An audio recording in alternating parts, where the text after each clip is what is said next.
ова партизирано, октрирано судство и обвинителство решило да го суди ВМРО ДПМН, меѓутоа тоа не го суди ВМРО ДПМН, туку го суди македонскиот народ, ја суди Македонија. ВМРО ДПМН поминало многу премрежја во овие 30 години, а ВМРО поминало многу премрежја во овие децении, така и ова ќе го поминеме. Имотот не е ВМРО ДПМН, имотот не е ВМРО, туку народот е ВМРО. Ние ќе продолжиме да ја бараме правдата, ќе се бориме, нема да се повлечеме. Ако некој мисли дека ВМРО ДПМН оваа пресуда ќе го бесхрабри, се лаже. Ова само дополнително ќе не мотивира. Со судска пресуда е докажано Белиот дворец, вреден околу 7 милиони евра, е незаконски, криминално стекнат врз грбот на граѓаните, односно со пари украдени од граѓаните.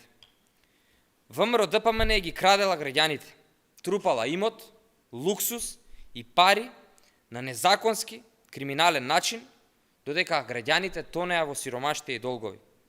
Криминалната шема за Белиот дворец е драстична, безобразна, епска. Милионски суми на пари биле злоупотребени.